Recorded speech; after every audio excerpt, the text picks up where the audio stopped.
What's going on, everybody? What is going on, everybody? Good morning. Good morning. Thank you very much for being a part of the show. I appreciate you guys being a part of the show. All right, I'm ready to go. I'm ready to go. I know I'm about a minute behind today. About a minute behind today. But I'm looking forward to today's show. We got a lot lined up. We got a lot to get into. We got a phenomenal game one of the NBA Finals that we'll hit on, and then finally kind of started seeing some interesting stuff to talk about around the NBA in regards to a couple different things. So we got a few stuff to hit on. So thank you for being here. Appreciate you guys being a part of the show. If you guys don't mind, please subscribe to the channel as always. Trying to close in on 32,000 subscribers. We'll greatly appreciate if you're a part of the show and you're part of the show on a consistent basis. Awesome. Just subscribe. All I'm looking for from everybody here. Other than that, just we'll hang out here for an hour and talk some hoops. So thank you very much for being a part of the show. Let me give a quick quote to everybody. A quick quote. What do I got here? People seldom do what they believe in. They do what is convenient. People seldom do what they believe in. They do what is convenient. Phenomenal quote right there. That's actually coming from the great Bob Dylan. Actually, that's where that quote's coming from. If you guys got something you guys want to share with the group, feel free to do so. And if you don't, all good as well. Let me give everyone a quick rundown of the show. Man, how good was yesterday's basketball game? How good was that yesterday? Oh, man. That was phenomenal. By the way, cheers to everybody here. I'm a not even one cup in a coffee, probably a third of a cup of coffee in so far. A third. How's that possible? How can I operate just a third of a cup of coffee in?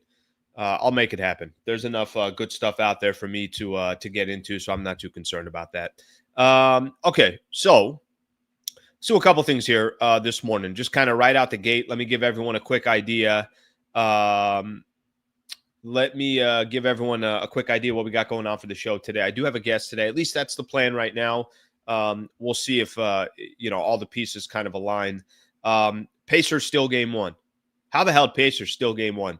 I did a post-game show yesterday. It's the first time I've ever done a post-game show for anything other than the Lakers. So that was kind of a cool little experiment, I guess you can call it. But I enjoyed it. I really enjoyed it. Now, granted, it was an unbelievable game, so it was really tough not to enjoy yesterday's post-game show. But we'll talk a little bit about the game, how they stole game one, what exactly this means in the big scheme of things. I got some just kind of wild stats, to be honest with you. Some stats about what the Pacers are doing and what they've done so far in the playoffs. The percentage chance they've had in a couple of these games so far and what they actually, to actually end up winning these games is pretty absurd. A lot of these games, whether it was against the Bucks, the Cavs, the Knicks, or in this case, the Oklahoma City Thunder, under a 5% chance in some of these specific games, and they still found a way to win. What's it mean for the Oklahoma City Thunder? Honestly, I don't know. I don't think that's just a regular loss where you just, it's first 1-4. You just turn the page and that's it. Like, I think there is some significance to that loss yesterday. We'll find out. I know the Oklahoma City Thunder have a badass team, but I still don't understand how they lost that game yesterday. Working on it. We'll see if we're able to make it happen. Andrew Schlecht, who covers the Oklahoma City Thunder for The Athletic, him and I have been texting the last couple of days. We texted this morning as well. We'll see if we're able to coordinate it. So hopefully he's able to come on. If he is, he can give us a Thunder perspective. So working on that. Something to keep in mind in regards to that. Little bit of update in regards to Steven Adams. I know that name has been around the Los Angeles Lakers and how the Houston Rockets are really going to go out of their way to try to keep him. I saw something. I guess Chris Paul was on Pat McAfee's show and how he wants to stay in LA and he wants to keep playing. So people are starting to put a connection there. Would he end up with the Los Angeles Lakers? Do Laker fans want to see Chris Paul X amount of years later when we all thought Lakers were going to get Chris Paul? So we'll get Laker fans' thoughts on that. Rui Hachimura. We talk so much about different players. We talk so much about some of the different players that could get traded and what do you do to go get this type of player, that type of player. The name that I don't really talk about, I don't feel like we talk enough about, and I actually don't know how Laker fans feel about him. What does everybody think about Rui? They want Rui coming back. They want, they're good if Rui goes. I'm curious to get some opinions here in regards to Rui Hachimura. And then the last thing I'll get into, I'm going to play a clip. There is a radio host out in Arizona, in Phoenix, that apparently sounds like a little bit of an insider in regards to the Phoenix Suns. And he kind of breaks down some of the different teams that are interested in Kevin Durant. And one of those that he said is a team to kind of look out for is the Los Angeles Clippers. So we'll get into that as well. That's our rundown. Thank you for being here. Appreciate you guys being a part of the show. Always appreciate everybody in the chat that's chiming in and everything else. So we'll get the show started. Okay. Let's do this. Let's start off with, obviously, game one of the Indiana Pacers and the Oklahoma City Thunder. What the hell happened yesterday? I'm still trying to figure this out. I'm still trying to figure out how the Indiana Pacers ended up winning that game. It's kind of crazy. If you have just a random playoff game that you just have a miraculous comeback to, that might really stick out in the playoffs, and you might say to yourself, like, hey, remember that one game where my squad or my team, I mean, I know that the stakes are the stakes, but it was just, I think a couple of days ago, I think earlier in the week, that it was the 25-year anniversary of the the Kobe to Shaq lob against the Portland Trailblazers. Well, you guys remember, Lakers were down, I want to say 15, 16 points in that game, had this miraculous comeback, and it's like, that's what you remember in that playoff series. Or in Game 7 of the NBA Finals, Lakers were down 13 or 14. Now it was early on, and they came back against the Boston Celtics. That's a game that you remember because it was such an unbelievable comeback. The Indiana Pacers have 4 of the most wild comebacks you're going to see, all in the same playoff series, all in the same, year, I guess you can call it. Every single round, they have this wild playoff comeback that everybody's trying to figure out and say, wait a minute, how did you come back from down 7 with under a minute to go? Or how did you come back from down 14 with 2.5 minutes to go, or 2:40, I think it was against the Knicks. So I saw this stat. The Pacers have 4 comeback wins. It's wild here. The Pacers have 4 comeback wins with less than 5% win probability this playoffs. Finals game 1, they had a 3.6% chance of coming back in that game. 2 minutes and 42 seconds left in the fourth quarter. I want to say they were down 9. They had a 3.6% chance they came back. That was obviously the game yesterday. Eastern Conference Finals, game 1 against the Knicks. They had a 1.2% chance of coming back with 58 seconds left in the fourth quarter.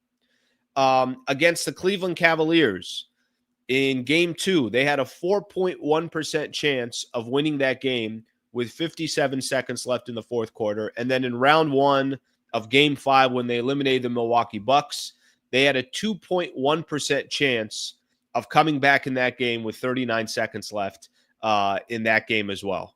The Indiana Pacers are doing something that's just wildly, wildly unheard of. They are coming back late in big-time playoff games, and they're doing it, it seems like, in every couple of games, they got one of these types of comebacks. Just absurd, just crazy, just, fun to watch. Clearly not fun to watch if you're one of these other teams. It is one of the coolest things to see. As we look, I don't know how you guys feel. I don't have a dog in the fight. I do find myself rooting for the Pacers, maybe because it has been miraculous, maybe because they're heavy underdogs, whatever the case is. But the way I just kind of listed those, that's 4 different games in the playoffs where they had under a 5% chance of winning. And yesterday was just another one that you could add to, obviously, the list of games that the Pacers have come back from. I thought, when I was doing my post-game breakdown, look at me, post-game of the Pacers, the hell? When I was doing my breakdown yesterday, I think a couple things that stuck out to me. It wasn't just Tyrese Halliburton. I know Halliburton got the winning shot. Give Halliburton all the credit in the world, all that stuff. That's fine. But it wasn't Tyrese Halliburton that won them that game. They had a number of players that obviously stepped up. They had a number of players that hit big shots. Nembhard was great. Miles Turner was great. Obi Toppin was great. They had 6 guys scoring double figures. If you're going to do that, obviously special things are going to happen typically for your team. But with all that being said, when the game was on the line, it was Tyrese Halliburton hitting the big shot. They got a couple of stops that they needed, and then they just kind of walked away, and it's like game one's over, and the Pacers won that game. So I thought it was phenomenal. The thing that obviously is going to stand out more than anything else is that they continue to come back in some of these games, give the Pacers as much credit as possible, and here they are. They're up 1-0. I think we have a series. I was listening yesterday. I was listening to First Things First with Nick Wright, Chris Broussard, a few different people on there. Nick Wright had said something that he said that I don't think people understand how much of an underdog the Indiana Pacers are. And he went back to the last, I think it was maybe the last 20 or 25 years, and he was looking at the betting odds, and he basically said, when you have betting odds like this, there's only one time over the last 25 years where the favorite didn't win, and it was when the Pistons beat the Lakers in 5 games back in, what year was that? 2004, something along those lines. Every other time that you've had this much of a disparity or this much of a favorite in regards to how big of favorites the Oklahoma City Thunder are, every other time the favorite has won. And I don't even think the favorites or the underdog has forced a game 7. So I just bring all that up because they got game 1. Now, technically, I heard Tyrese Halliburton saying yesterday to Pascal Siakam, he's like, let's get greedy. He was saying this in the locker room, obviously talking about, we already got game 1. Let's go see if we can go get game 2. And they did that, by the way, against the Knicks, where they grabbed the first 2 games on the road. They did that against the Cavs, where they grabbed the first 2 games on the road. So this is not, they've done this before. It's not like this would be the first time that they do it. But when I say we got a series, this is what I'm referring to. What I'm referring to is, if Indiana, which I know this is not their game plan, but if they just took one of the next 3 games, we're tied 2 apiece with a 3-game set left.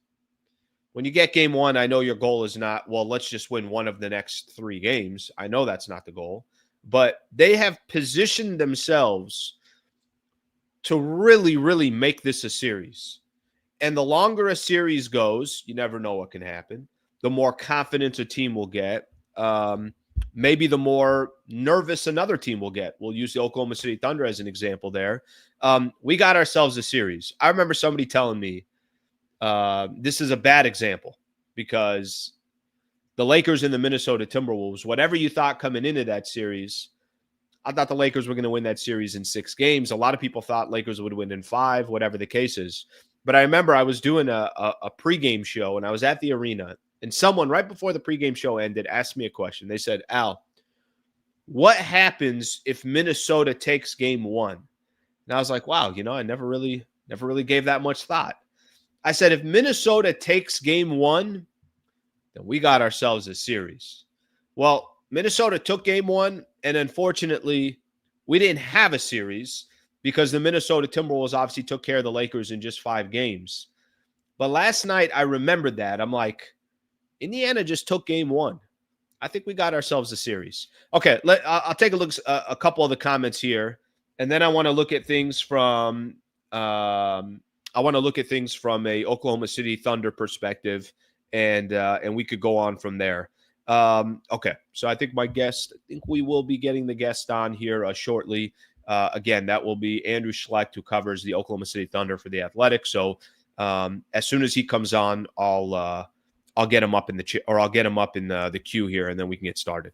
All right, let me read a couple of these comments here. OKC is too young and inexperienced. Been saying this for months.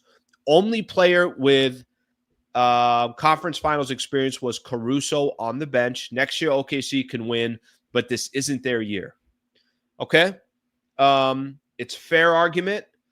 that's an argument, Chris, that I think everybody's been making about the Oklahoma City Thunder. But here they are in the NBA Finals. And, they had to go 7 against the Denver Nuggets. They won game 7 against a team that was wildly experienced and obviously championship pedigree all the way through. I get what you're trying to say, but up to this point, Chris, they have proved a lot of people wrong in regards to that they don't have the experience. And we'll see. Maybe it catches up to them in the NBA Finals. I've been taking the Pacers serious since they came back against the Bucks. I don't know how serious I took. For me, it wasn't the Bucks series because I thought against Milwaukee. Again, this is just my perspective on this. I thought against Milwaukee, well, they don't have Dame Lillard. If you don't have Damian Lillard, I don't really know what to make of your squad. You got to go take care of business, and they did it. So for me, honestly, I think when they went up 3-1 against the Knicks, I'm like, Indiana's going to the NBA Finals. And I didn't know the Indiana Pacers were going to the NBA Finals. It took me that long to take them serious. And even with that said, I thought yesterday's game, to be honest with you, I thought it was kind of tough to predict. I'm like, I don't watch the Pacers and the Thunder, and whatever 2 games they played in the regular season, how much would that even matter when those 2 teams went up against each other? So I thought you kind of had to take away all that stuff and then just, obviously get ready for what the series was going to look like. But if you weren't taking the Pacers seriously before, myself included, certainly a lot of people are looking at them a lot different. I do think when they went up 3-1 against the Knicks, it's like, yeah, they're about to get to the NBA Finals. Okay, I want to welcome in our guest. Very, very kind of him to make some time for us. Andrew Schlecht, who covers the Oklahoma City Thunder for The Athletic, joined in the show. What's going on, Andrew? Thank you for coming on, brother. How are you? Yeah, thanks for having me, man. It's we're in a bit of disbelief this morning in OKC. Yeah, it's funny. I just spent a lot of time, and again, I appreciate your time. I know it's a very, let's just say it's a little busy in your world. So to make some time to join the show, I'm very appreciative of that. All right, so here we are this morning. Kind of give me you got a chance to obviously watch the game reaction. I know you had a lot of content that you're putting up. Part of it for what you do on YouTube, the other part of it, obviously, what you do for The Athletic. As we sit here today, what's going through your mind after game 1 of the NBA Finals? Yeah, to me, it felt like the Thunder tried to adjust to the Pacers before they even played them. They came in, they started a different starting lineup than they've had all playoffs. And I know that they've started that lineup before in the regular season, but they have played the same starting lineup throughout the entire playoffs. And so it just felt like, to me, I think the intent was to go for the kill shot, right off the bat, because I do think that's one of their best lineups. But to me, it felt like, okay, why are you adjusting so quickly when you have made it all the way to the NBA Finals, was a question I had. And even throughout the first quarter, you saw minutes from AJ Mitchell, who was out for large stretches of this season. He's a rookie. He hurt his toe, missed the second half of the season, didn't play really until maybe just a couple minutes here and there at the end of the season, barely played in the playoffs. He's getting NBA Finals minutes. So it just felt like some of the things that they did got a little, they just were a little bit like, we're adjusting before we need to adjust kind of thing, where I was like, hey, why don't you just continue to play the way you've played up to this point? Bring in Caruso and Case and Wallace off the bench like you normally do. Catch that normal rhythm that you've been having. Now, the double big lineup has not been their best lineup, certainly. But I just wonder about just rhythm when it comes to guys like Case and Wallace, who did not have a good game yesterday. And I just wonder about that. And then it really just came down to shot making, honestly. Down the stretch, the Pacers went on a 12-2 run in the last 3 minutes of the game. And the Thunder were in the mud, and the Pacers were hitting everything that they put up there. And then there's also a lot of Thunder fans are pointing to the lane violation that the officials called at the end of the game that gave the Pacers one more point. Well, there were only 8 guys that were a part of the lane violation. I know it was really strange. It was a little wild. You could call a lane violation probably 20 times in every single NBA game, and it was just kind of strange that was a moment. I'm not of the mind that the officials were the ones who did anything in this game. I don't like that excuse. Yeah. I think there are about 100 other things before you actually get to that one. However, that was a little strange. Okay, so let's I think it is fascinating to see the Oklahoma City Thunder, a team that, if you count how many playoff games they've won so far, count the 68 they won in the regular season, I do agree with you. Is why are you making any adjustment before the game even? Just start against the Indiana Pacers, at least like you said, keep things just from a rhythm perspective the exact same. And then if you're 6 minutes into the first quarter and you don't like what you see, you change up whatever you want. If you want to start the second half, maybe a couple of tweaks here, like, all right, well, this too big lineup, we don't like what that does with our who guards Pascal Siakam. You can maybe kind of figure out and make the proper adjustments from there. That is odd that they did that. I do agree with you with that. With all that being said, I don't know if you felt this way by the time the game was over. It just felt like, well, yeah, OKC is going to win this game. They have maybe a 9 to 12 point lead. It felt like the entire game. Mm-hmm. And then it just happened. Like, I don't even know if I have a proper explanation for it. It could be it could be, and I'm just kind of off the top of my head here. It could be the Miles Turner step back, leaning to your left off the glass as if he was Tim Duncan and taking a 15-footer. The only difference is Tim Duncan would do that on purpose. I don't think Miles Turner was doing that on purpose. He did not. From 23 feet out. It could be that. It could be, and this is kind of what the Pacers have done.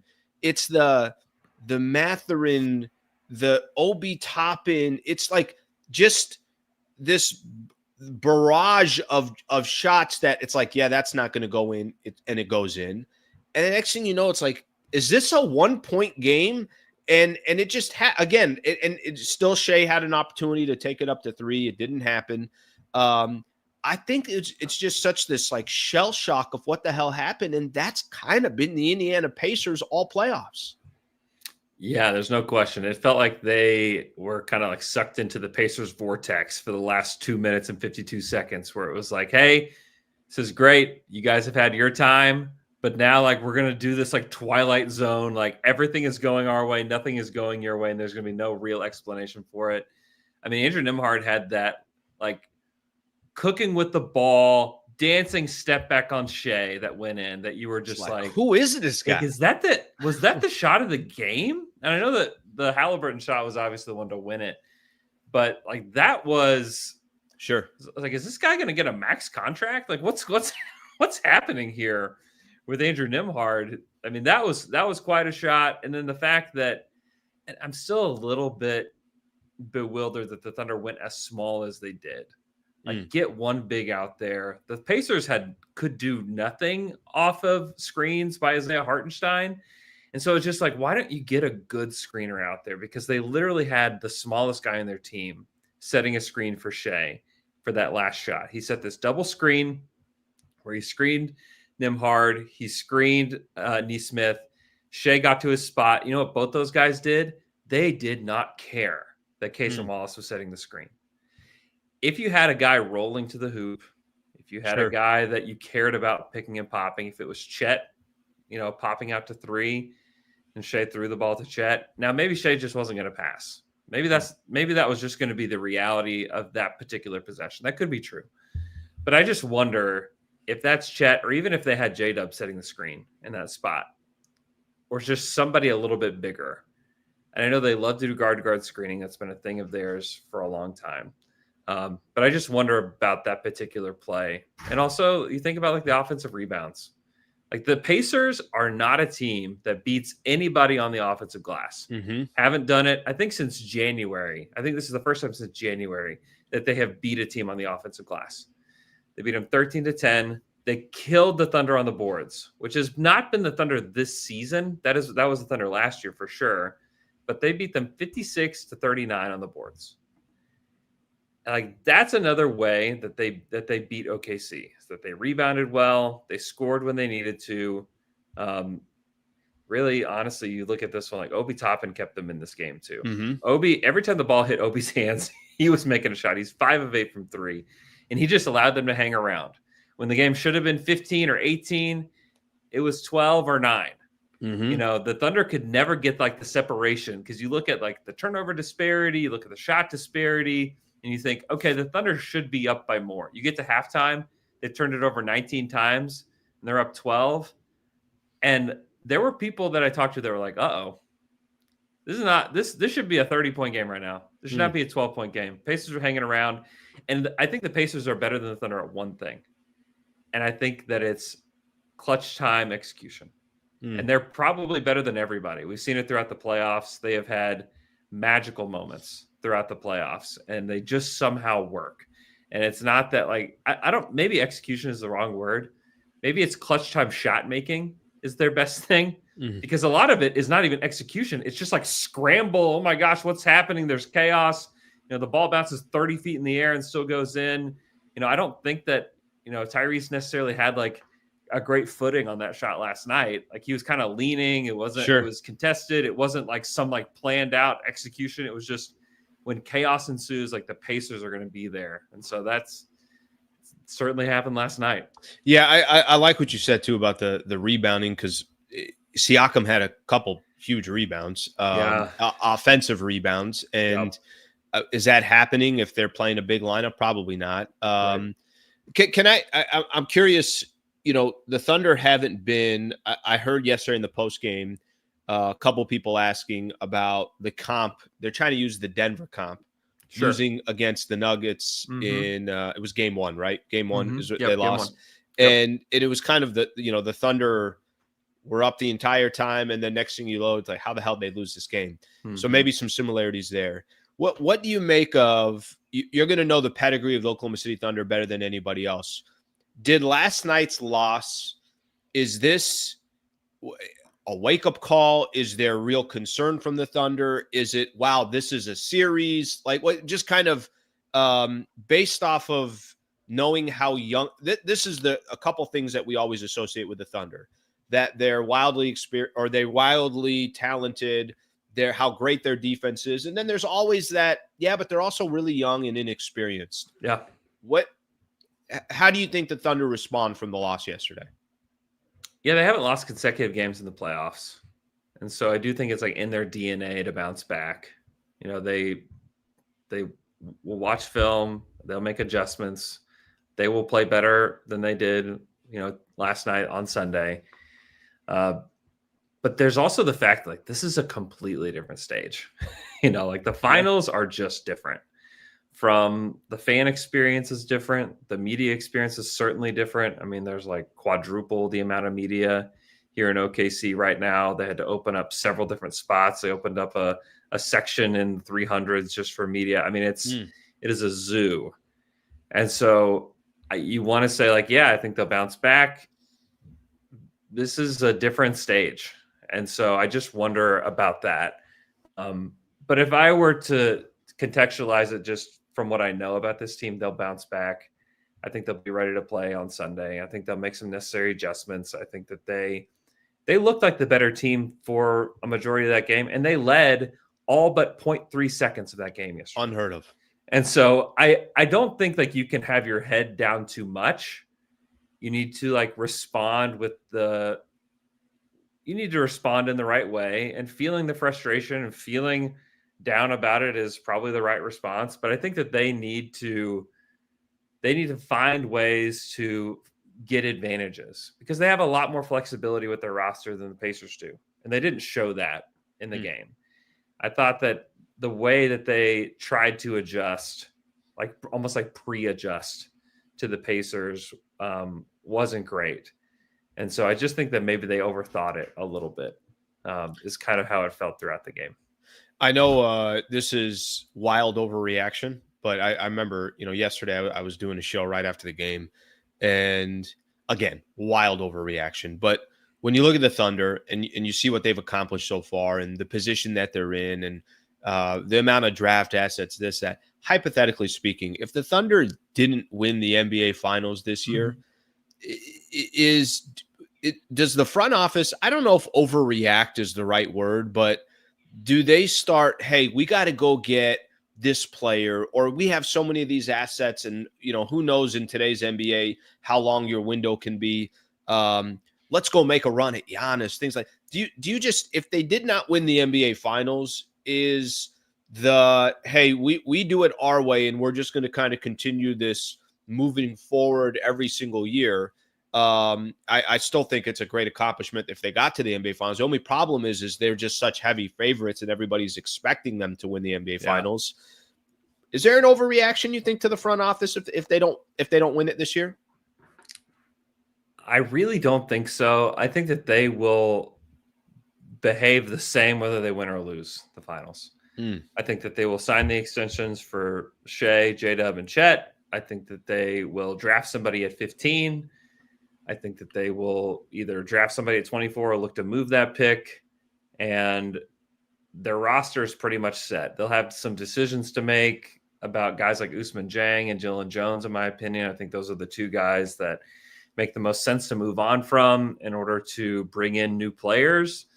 But for the most part, this team is going to come back the same. I think they will come back a year older. The one thing that the Thunder can't really get is, like, and the thing that I think they need more than anything right now is a 25-year-old Chet Holmgren and a 25-year-old Jalen Williams. I think that's the thing that people don't often think about, is that this team was not supposed to be here really until like their prime started to overlap with Shea, Chet, and J-Dub. And that's when we're going to see like the fully formed version of this team. They're still kind of in their infancy when it comes to who they are. And so I don't think they're going to throw anything at Giannis. I don't think they're going to throw anything at Kevin Durant. I don't think any of that stuff makes sense for them. I think that they will conduct business as usual no matter what the outcome is here, because I think the goal still remains the same, is that they want to be. Oh, can you hear me now? Yeah, I got you. Go okay. I think the goal remains the same, that they want to have continued success, sustained success for the next decade and not just the next like couple years. By the way, that makes sense, right? Like, I think maybe the more surprise move would be they do panic. And they do decide, no, we missed our window. They're the second youngest team to ever make the NBA Finals. If there's a team that doesn't need to overreact, it's Oklahoma City. And again, I think this is going to be a series. I think Thunder will figure out whatever the hell happened, and I think for both sides, hopefully for NBA fans as well, hopefully we're 4 games in and it's tied to a piece, and we're not sure who's going to win. And then obviously whatever happens from there happens from there. It's funny. You and I were trying to connect before the series started, and I had a couple questions for you about some of the individual players, and then here we are into game one. How key is Jalen Williams? Because I thought the only shot, one of the only chances, if I'm predicting here, that the Indiana Pacers have, 2 of the top 3 players in the series have to be coming from the Indiana Pacers. And it has Siakam and Tyrese Halliburton got to be in that mix. And I don't know if wild card is the right way to put it, but there are times that I watch Jalen Williams and I'm like, this dude is going to be a freaking beast. Mm-hmm. Then I remind myself how young he is. And then I'm like, well, what's he going to be in 4 or 5 years? In 4 or 5 years, he's 27, 28 years old, age-wise. Yep. Oh my God, he's going to get this much experience and then walk into his prime. How important is he in this series in regards to their success, and what's his potential? I'd love to hear his potential from somebody that gets to watch him every single night. Yeah, he is very key to this series. One is that he is going to be guarding Pascal Siakam for large stretches, and I think that is outrageously important for this series. And then 2, he really needs to be their secondary scorer. He was for the most part last night. I do think Lou Dort was probably their second best player on the team yesterday. He needs to be undoubtedly the second best player on the team. Like, you just need to see him. He got to his spots. I thought that, like, if you just paused almost every shot that he took and said good shot or bad shot by Jalen Williams, I think most of the shots you say good shot. And so some of them he just missed. And sometimes that's just basketball. As far as his potential goes, I think that he's got the potential to be probably the best 2-way wing in the NBA. I mean, he's already made the all-defense team, made all NBA this year. This is a guy that can handle like a guard. He can defend 1 through 5. There are a lot of guys that we say can defend 1 through 5. I think he's one that really can defend 1 through 5. He's getting better getting to the free throw line. He's getting better as a passer.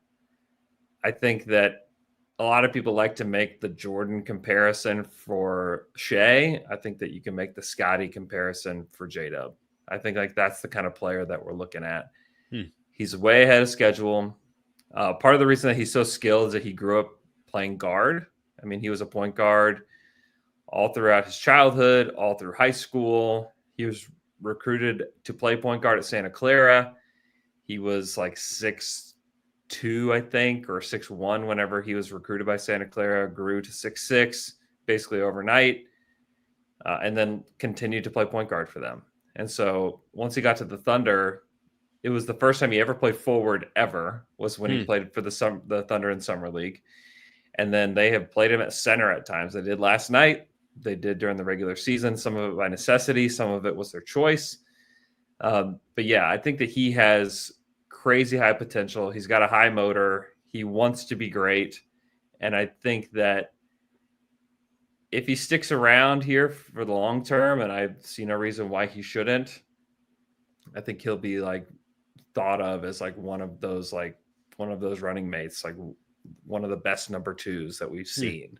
I think that's the potential that he's got, and he could be a number 1 for somebody. If he got, if they win here and eventually he decides he wants to move on, like I think that he could be a number 1 for somebody. I think he's got that potential too. Now he's got to really lock in and become a more consistent scorer under pressure. I think that's the thing that we need to see most from him.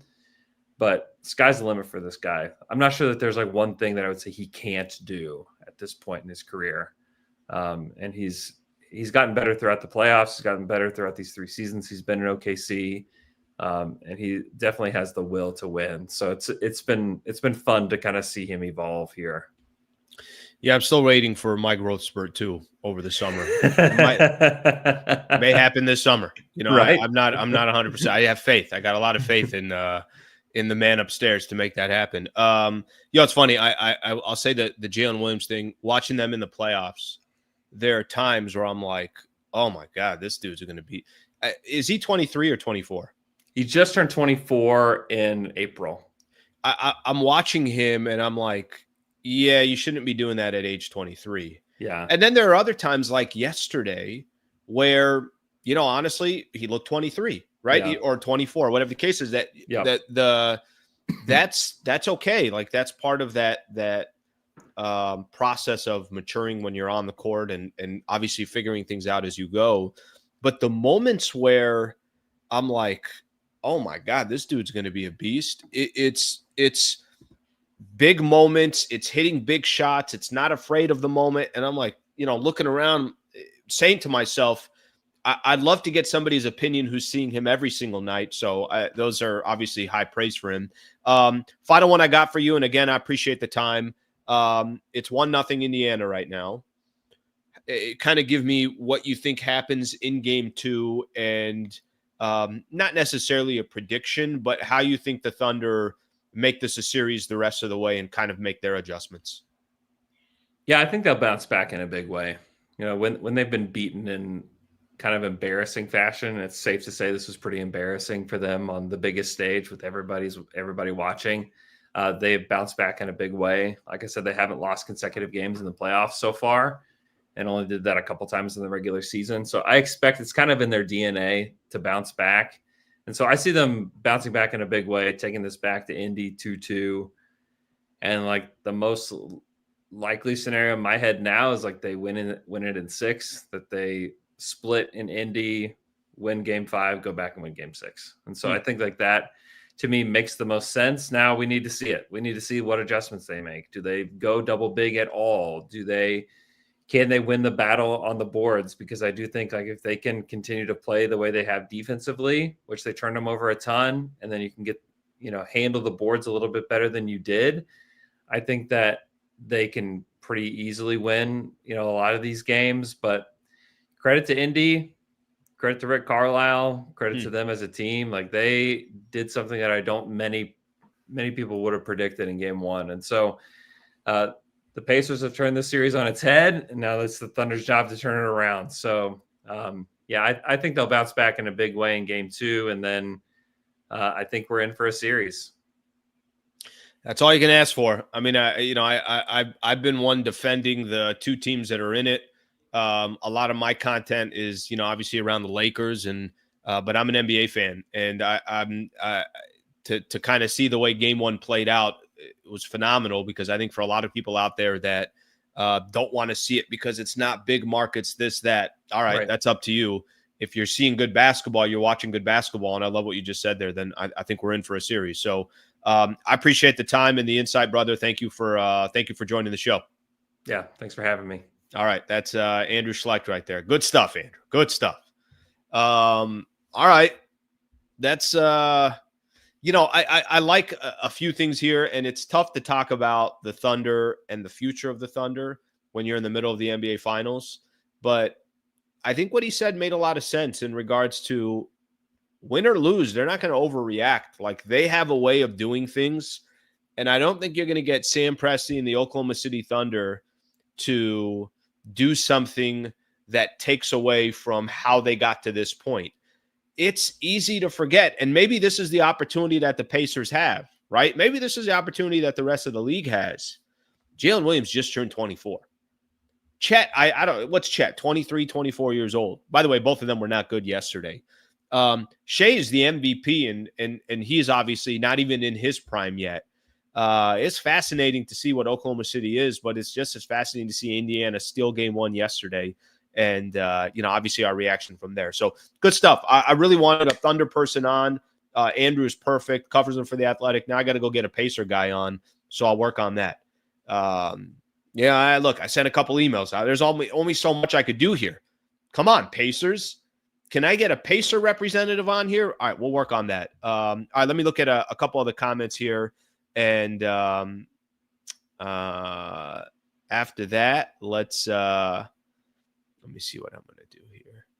We'll do that, and then I still got a number of topics that I want to get into. Steven Adams, Chris Paul, thoughts on Rui Hachimura, and then the Durant chatter that I saw out there as well. Okay, let me see what we got here. I got somebody here saying Dalton Connect, his age, he's 24. I mean, I'm telling you, there are certain times that I look at the Oklahoma City Thunder and I'm like, how are these dudes this young? All right, let's see what we got here. Let's see. Oklahoma's historic point differential was pretty much due to their depth, beating up on really bad teams 1 through 8. They're not much better than anyone else. Listen, give the Oklahoma City Thunder credit, not however you want to look at it. They're still the second youngest team to make it to the NBA Finals. That in itself is impressive. So I think nobody can really disagree with that from that perspective. Okay, let's take a look here. Considering the age, that's not a bad take. I don't personally think his ceiling is that high, but I can see the logic. I think that's the Jalen Williams and talking about being a number 2 guy. I said it yesterday. Indy to steal home court in Game 1 in front of that unreal OKC crowd was huge. We got a series. That's all you're really asking for. You got a series or not? We got a series. Somebody here pointed out, Chet, 2 for 9 needs to be better. I agree. I completely agree. Okay. Let me keep things moving here. That's a lot of NBA Finals talk right there. I didn't think I was going to go that long, but if you get a guest on that covers one of those teams, then obviously I want to make sure that I give it its due justice here. Okay. You guys see this story? And now we're going to kind of hit on a couple different NBA stories. During the last, let's call it month or so, we have heard that all these different names associated potentially with the Los Angeles Lakers. And a couple of those names from a Bigs perspective, Lakers obviously trying to do everything they possibly can to address what they need and what everybody knows they need, which is get a big. And we've heard all the names. You've heard, you can Nick Claxton, Brooke Lopez, Clint Capella, Jared Allen. You go down the list. We've heard a bunch of different names that have been associated with the Lake. When I say associated, I'm just, telling you that people have either talked about them or, hey, this is realistic, whatever the case is. Or other teams, like in the case of Jared Allen, somebody from Cavs.com basically, I think it was Chris Fior, had mentioned something along the lines of the Cavs would be open to listening to discussions. Daniel Gafford is another name. We got some news yesterday on Steven Adams. So here's another name that has come up. And I got a couple thoughts on Steven Adams, but let me read the exact topic in regards to Steven Adams, because Adams was kind of a topic yesterday in regards to what can potentially happen with him. There was a story in The Athletic that said Steven Adams is a clear priority for the Houston Rockets. A clear priority. That they want to make sure that they find a way to bring Steven Adams back to the Houston Rockets. I'm going to point out a couple things here. And I know, from a money perspective, I'm not going to spend too much time on. I think it's more just the concept of, hey, there are some bigs that the Lakers are going to target. Steven Adams potentially is one of those guys. I'm going to read a quick piece here. The possibility of Adams being lured away by a playoff team exists. Adams, who earned $12.6 million last season, would be a natural fit for teams such as the Spurs, the Knicks, the Pacers, and both LA organizations. But the Rockets are operating under the assumption Adams wants to return and will continue to speak with his representation about a possible extension, team sources said. So they're going to try to make, the Houston Rockets are going to try to make Steven Adams, who's 31 years old, a priority in returning. Let me give just kind of my thoughts real quick on Steven Adams. You guys want to chime in on what you feel about Steven Adams, feel free to do so, and I'll read some of the comments. I never thought of Steven Adams as, hey, if they got Steven Adams, they're good. That's it. They don't need another big. If they got Steven Adams, I don't think that completely just handles the piece of, well, you got the big that you needed. Now, if you told me they got Steven Adams and Steven Adams is coming off the bench and he's giving the Lakers maybe 15 minutes a night, but they have another big that's also there that's starting, a big that is more of somebody that can pick and roll with Luka Doncic, that could play maybe 25 to 30 minutes a night. Let's call 25 minutes a night. Somebody that was more of a lob threat, somebody that was younger, not a 31-year-old coming off, surgery. I think it was last year that he had his surgery. If you told me that Steven Adams was part of the Lakers, but there was another big that was also involved and they weren't just dependent on Steven Adams, then I would tell you that makes a lot of sense. But if you told me they only got Steven Adams, yes, that's better than what the Lakers had. They obviously didn't have any bigs. I don't think that's the only answer. I don't think by getting Steven Adams can you just check off the box. All right, you're done. You don't need a big anymore. So I think the Steven Adams thing is interesting. I think he can play a role for the Lakers. But if you look at the Houston Rockets, it's not like he was the starting center playing 30 minutes a night for the Houston Rockets. That's not how they used him. Now, he did give the Rockets a ton of flexibility. There were specific times where they were smart in how they used him. There were definitely times where he was an asset for the Houston Rockets, and that's why they're going to try to bring him back. But I don't think Steven Adams is your complete answer. And if you thought Steven Adams might be available this summer, maybe he's not going to be available. And if he has some interest in going back to the Rockets and likes what that team is building and likes his role on that team, then maybe we're all sitting here and we're wasting our time talking about Steven Adams, especially if he ends up going back to the Houston Rockets. So again, I'm a fan of his play.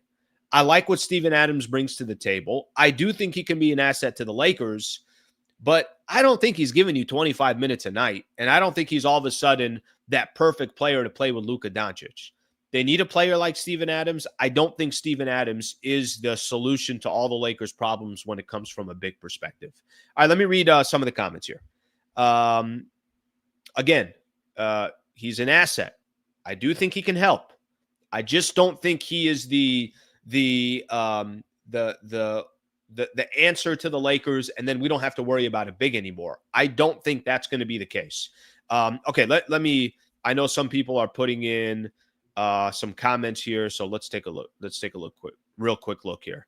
Let's see what we got here.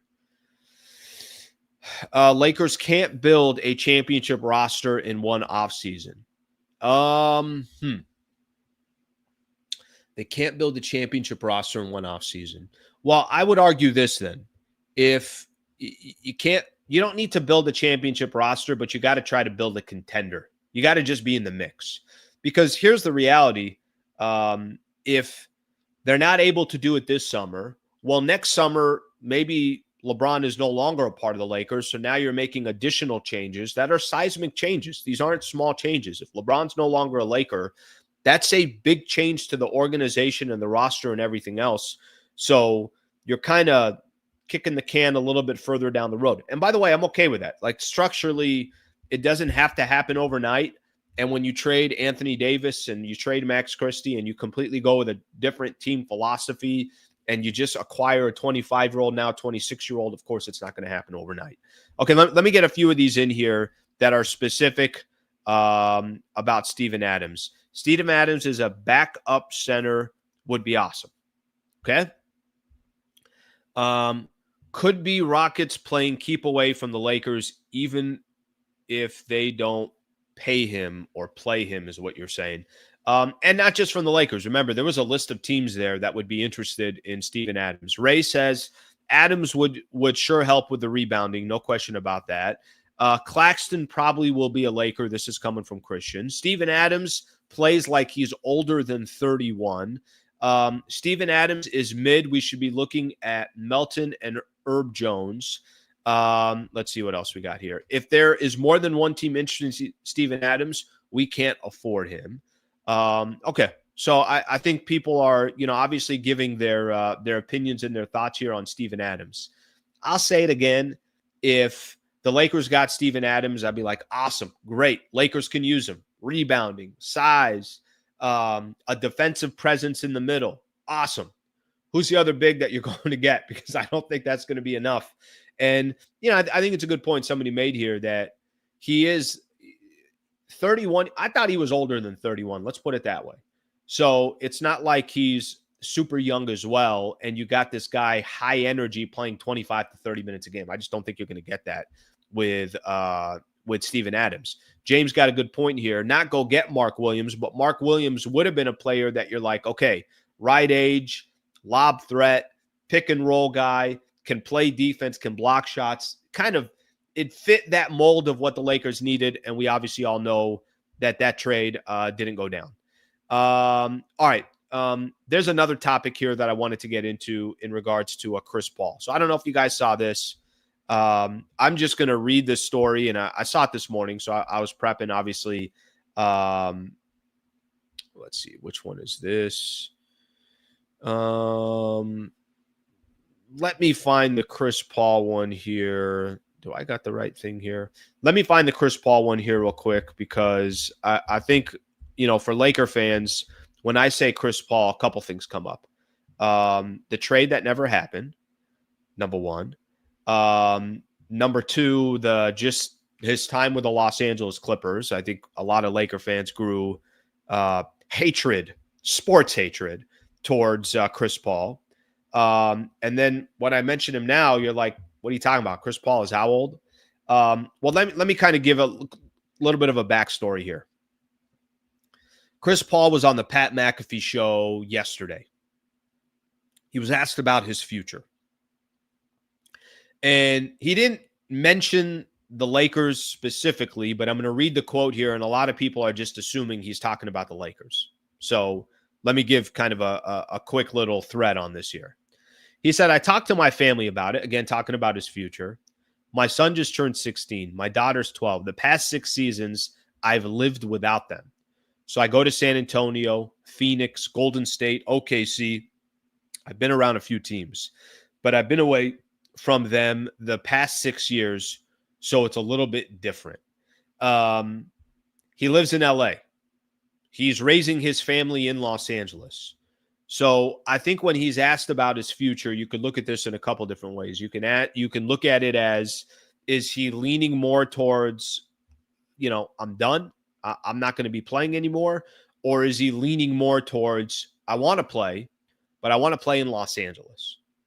That's why this has kind of become a little bit of a topic. If you type in Chris Paul right now, these are the headlines. Chris Paul makes announcement. That's one example. Chris Paul to put his family first in career decisions. Does Chris Paul make sense for the Lakers this offseason? Is Chris Paul leaning towards trying to come to the Lakers? I mean, that's kind of been some of the topics here, just based off of what he said. That doesn't mean that, any of this is going to happen. But I think naturally, because he lives in Los Angeles, there is a little bit of, wait, does he want to come to LA? Would he go back to the Clippers? Is he trying to team up with one of his good friends in LeBron James? So I think that's how people are trying to tie this back to potentially Chris Paul. I'm just giving you guys my quick opinion here on Chris Paul. I'm good. I've seen Chris Paul enough in his career. He's 40 years old. We already got a 40-year-old on this team in LeBron. Chris Paul is obviously I thought when he was there to help the San Antonio Spurs and Victor Wembanyama, okay, that makes sense. They need kind of a leader, somebody that's got a ton of experience. Do the Lakers at this stage really need a Chris Paul? I mean, do you want to see Chris Paul's do you want to see a 40-year-old Chris Paul on the Lakers? And you could tell me he's not even going to really play that much. He'll come in off the bench. He's just going to be a voice for Luka Doncic, this, and that. I don't know. I'm good. I don't. If Chris Paul calls it a career and decides he's going to be with his family, awesome. What a great career that he had. If Chris Paul decided, hey, I really, really want to keep playing and I don't want to move out of LA, I want to be a Los Angeles Laker. Yeah, I'm good.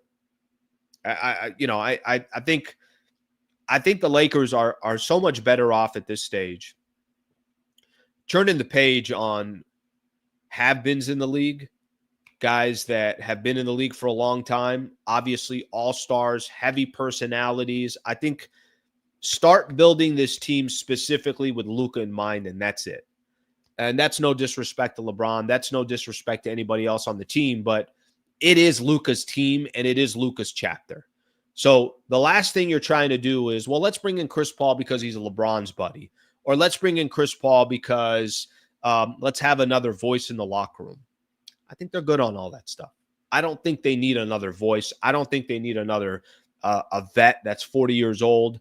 I think they're much better off just kind of turning the page and moving on from that perspective. I don't need to see Chris Paul on the Lakers.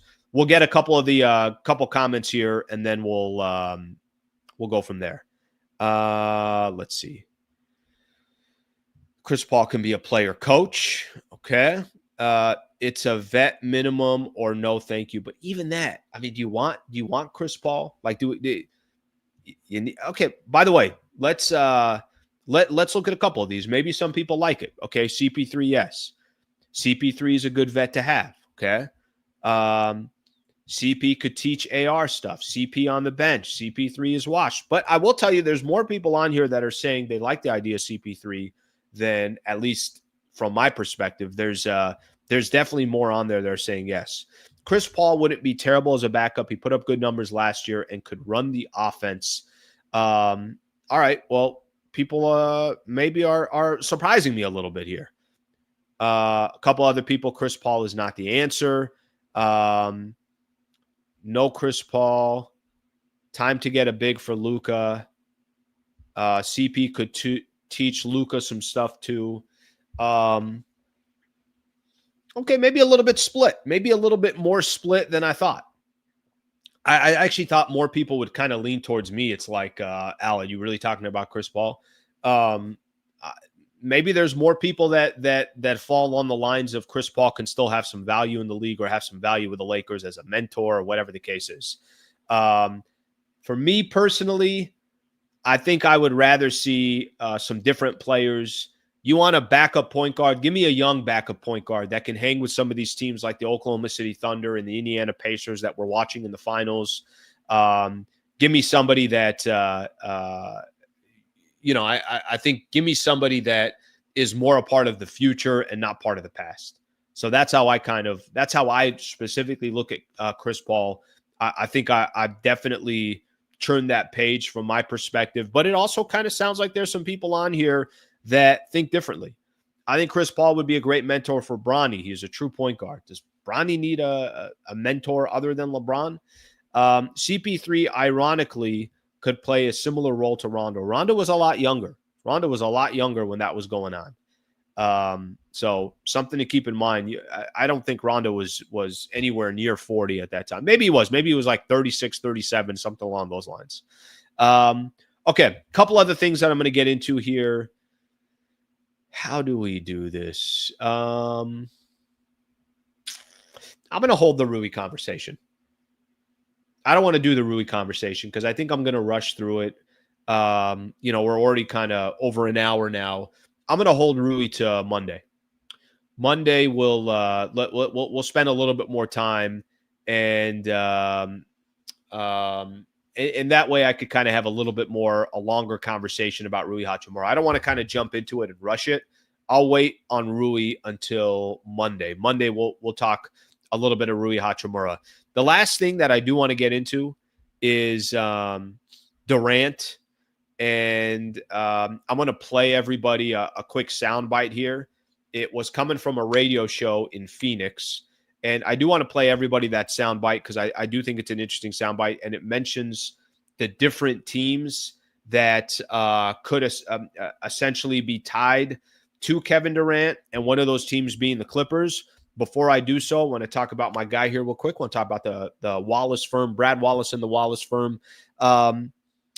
If you or somebody you know has been involved in some type of serious injury, a wrongful death, something happened on the road, something happened at work, whatever the case is, he's an injury attorney, Brad Wallace and his firm, located in Los Angeles, can represent anybody in the state of California. We put out a URL here, wallacewins.com/Sliwa, and you can get a free consultation there if this applies to you. I hope you never need an injury attorney. I hope you're never in a situation where, you find yourself in a spot. There was a client that he was representing. It's a good example that was part of Home Depot, against Home Depot. His client had dealt with a situation. It was in the parking lot of Home Depot, and it was going on for a long time. And you know how a lot of these insurance companies, everybody just wants to settle. The people representing Home Depot, they just want to settle. Everybody just want to get the hell out of the mix. For Brad Wallace and the Wallace firm, it's about taking care of his clients. And that's exactly what he did. It was a multi-million-dollar settlement that they ended up winning. And I think the one thing that I would just kind of pay attention to here, if you're ever in a situation, I can make a personal introduction to Brad Wallace, and hopefully you're never in that spot or in this situation, but things do happen in life. And we created a URL here. Like I said, he can help anybody in the state of California. And just as important, I can make a personal introduction. So wallacewins.com/Sliwa, wallacewins.com/Sliwa. Shout out to Brad Wallace and the Wallace firm. Let me play this audio clip here I got for everybody. I did mention that this was, let's see if I could find this here. This was on a radio show in Phoenix, so Arizona Sports. They got a guy there that's got pretty good connections, it sounds like, within the front office of the Phoenix Suns. One of the big names that we're all kind of talking about this summer is what's going to happen to Kevin Durant. Where is he going to go? Is he going to go to the San Antonio Spurs? Going to this team, that team?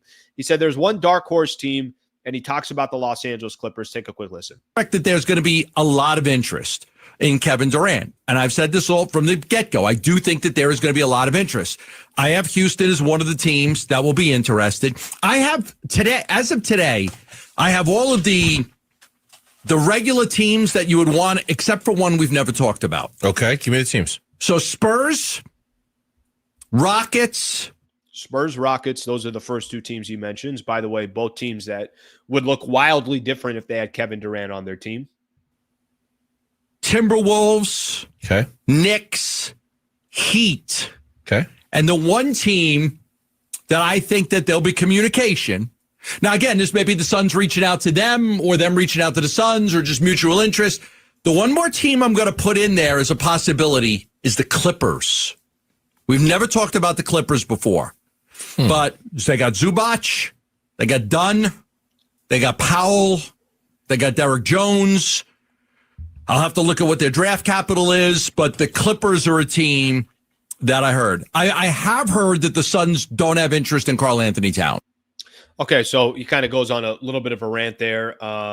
Those are the teams that would be interested.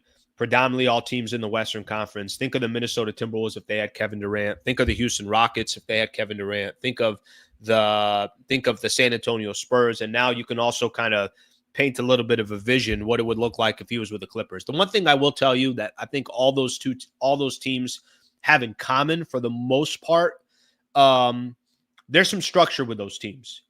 And I think that's where he's got to end up. He's got to end up with a team with structure, a coach that knows what he's doing, a front office that knows what he's doing. And then I still think there's value to Kevin Durant. So we'll see what happens in regards to that. But I thought that portion was interesting. Like I said, the Clippers for the first time being mentioned yesterday, and he said that there's no interest between the Knicks and giving up Karl Anthony Towns or something along those lines. At least no interest from the Phoenix Suns. Okay, we'll take a look at a couple of the comments here. And then I got the weekend recap, and then we're going to call it a day. KD is another washed-up hero. He's still got a lot more value than Chris Paul. I mean, we're talking about Chris Paul. That's much different. I muted in time. Look at that. Unbelievable. It's like I'm running point guard, right? I got a couple guys on the wings. It's a 3-on-2 fast break. I'm looking this way and I'm passing that way. That's what that mute of the sneeze was. You just, you're either on your game or you're not. What a no look. I even looked away on the sneeze. Unbelievable, Sliwa. Is it Sliwa? Good work out of you. All right, let me look at a couple here. Devin Booker and Kat and D'Lo are best friends. I doubt the Suns don't have interest in Kat. They literally want to trade KD for a big. Clippers are always going to be desperate. Okay. LeBron is more than enough in vets to have. We were talking about that Chris Paul conversation. Scott Foster licking his chops for whenever CP3 goes. Yeah, what was that record? Wasn't he like, I don't even remember the record, but there was some wild record in regards to those two. Every time that he reffed a Chris Paul game, unbelievable. It was an unbelievable record. All right, one last thing to do here before we get out of here and call it a week. Got the weekend preview, not the weekend recap. Weekend preview we do always, obviously, on Fridays. Weekend recap, we'll do that on Mondays. Okay, so NBA-wise, now we got to sit. We got to wait a couple days till the next NBA game. But the good thing is going to be Sunday, 5 o'clock on ABC, Pacers and the Thunder, Game 2. Andrew Schlecht, who covers Oklahoma City Thunder, what do you say? Just expect a big-time game from the Thunder coming back in Game 2. All right, see what we got here. Indiana Pacers, they play pretty loose. They don't look like they're too concerned about anybody. Again, a really, really good NBA game coming up on Sunday. The NBA Finals will be Game 2. These games are going to be a lot more stretched out, by the way, so just something to keep in mind in regards to that. For baseball fans, as far as what kind of games this weekend. Little Red Sox-Yankees. I know that's not the same. Red Sox are awful. Diamondbacks and the Reds. Diamondbacks, what they score? 7 runs in the 9th inning yesterday, something like that, to beat the Braves. Padres got the Brewers. 2 pretty decent teams in the NOL. Brewers playing a lot better than they have. Padres 1-2 against the Giants and then choked away 2 against the Giants. Dodgers and the Cardinals. Dodgers beating the Mets yesterday. What was that game? I think 6-5. So some games coming up in Major League Baseball if you're a fan of that. And then the Braves and the Giants, if I'm rounding out the rest of the NL West. Braves and the Giants going up against each other. Dodgers still with a couple game lead in the NL West. Weekend preview is presented by the Wallace firm. If you or someone you know is in a serious situation, reach out to Brad Wallace and the Wallace firm to see how they can help. For more information on how they can help you, go to wallacewins.com/Sliwa, wallacewins.com/Sliwa, or click on my link in the description. Okay, let's take a look at a couple more comments here, and then we are going to call it a day. Go Pacers here. I don't see how the Clippers get Durant. They got some pieces. They got some assets. I'm not 100% sure what their draft capital is, so I think that's a fair one. Are the Phoenix Suns trying to get draft capital? How many, how important is it for them to get players? So we'll see what eventually happens there. Slee, it was great to see new faces play fierce defense. I do agree that there's I like what the NBA Finals looks like right now. I like that it's a little bit different. So I'm a fan of what that structure was from yesterday. Thank you for the super brother. I appreciate you. Okay, I think that's all we got for today. I think that's all we got. I think that's what we got for the week. Solid week. Phenomenal week. Appreciate all the guests that came on. What do I got lined up next week that I already know? Jovan and I are going to connect next week. I know he's going to come on the show. I got to find a Pacers person, like I mentioned. So I got a few things lined up for next week that I'm looking forward to. Thank you for being a part of the show. Please subscribe to the channel if you guys are yet to subscribe to the channel. Shout out. We got a new partner starting in about a week from Monday. A new partner is going to be a part of the show. Lexus Santa Monica.